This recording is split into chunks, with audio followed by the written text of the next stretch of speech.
All right, as you see here, I placed the items on my kitchen counter. I positioned them all, and then I started filming in slow-mo.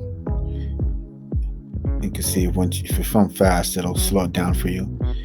And then I even got on a chair, and there's the regular video right there. I should have used more light on the left side, um, but this is how the video looks. And then when you slow it down, it'll look like this.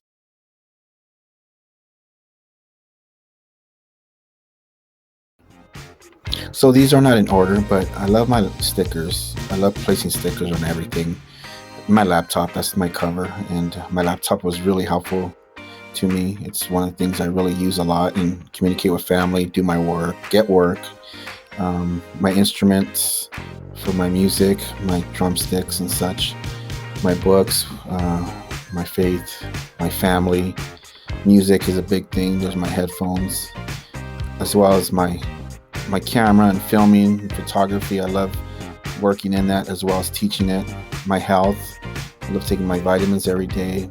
There's a picture there of my mom and dad at my graduation. I love cooking. I love to cook, and just these are all the items that are very special to me, things that I love to do, and things that these things represent, things that I most treasure. Thank you.